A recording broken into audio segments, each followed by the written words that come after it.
Corona संक्रमण से देश को लगातार राहत मिल रही है। बीते 24 घंटों में भले ही 37,000 नए केस सामने आए हों, लेकिन देश में इलाज करा रहे लोगों की तादाद अब केवल 3,63,000 ही रह गई है, जो पिछले 150 दिनों में यानी 5 महीनों में सबसे कम है। इससे पहले गुरुवार को देश में कोरोना के 36,401 नए मामले सामने आए थे।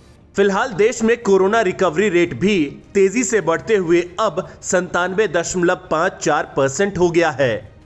अब तक मिले कुल मामलों के मुकाबले एक्टिव केसों का प्रतिशत देखें तो फिलहाल यह 1.12% ही है, जो मार्च 2020 के बाद का निचला स्तर है। बीते एक दिन में 36,555 लोग कोरोना से रिकवर भी हुए हैं। हालांकि केरल के हालात अभी भी गंभीर बने हुए हैं। यहां गुरुवार को 21,116 नए पीड़ित मिले और 197 की मौत हुई। साथ ही 19,296 ठीक हुए। एक तरफ नए केसों की कम होती रफ्तार और दूसरी तरफ तेजी से बढ़ रहे टीकाकरण ने हालात को संभालने का काम किया है। इसके अलावा टेस्टिंग में भी तेजी बनी हुई है। अब तक देश में कोरोना के 57.22 करोड़ टीके लग चुके हैं। अब तक 50 करोड़ से ज्यादा कोरोना टेस्टिंग हो चुकी है।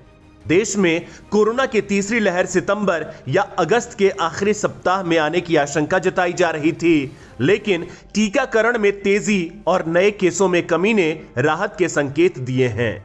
वहीं दूसरी ओर एक स्टडी में खुलासा हुआ है कि कोरोना का डेल्टा वेरिएंट वैक्सीनेट और नॉन वैक्सीनेट दोनों तरह के लोगों को संक्रमित कर सकता है। यह स्टडी ICMR की तरफ से चेन्नई में की गई है। इस स्टडी के मुताबिक डेल्टा वेरिएंट में इतनी क्षमता है कि यह वैक्सीन ले चुके और वैक्सीन नहीं लेने वाले दोनों तरह के लोगों को संक्रमित कर सकता है। हालांकि इसमें वैक्सीन ले चुके लोगों के लिए मौत का खतरा काफी कम हो जाता है।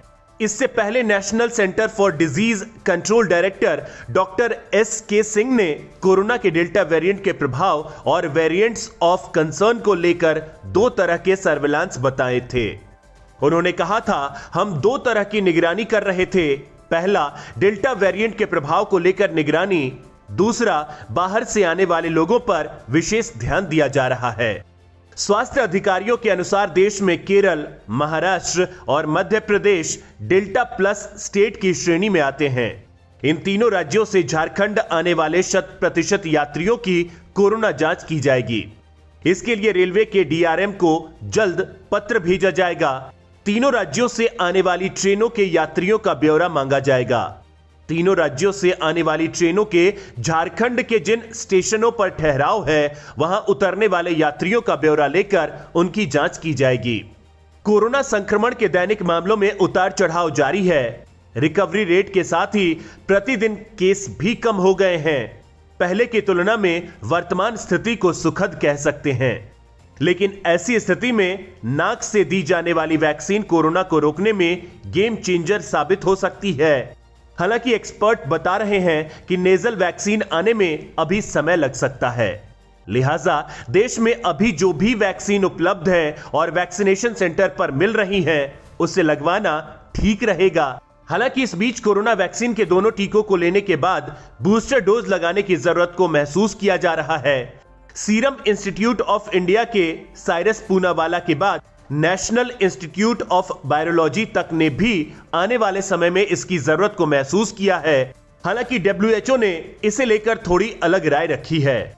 उनका मानना है कि फिलहाल मौजूदा डेटा बताते हैं कि बूस्टर डोज की जरूरत नहीं है।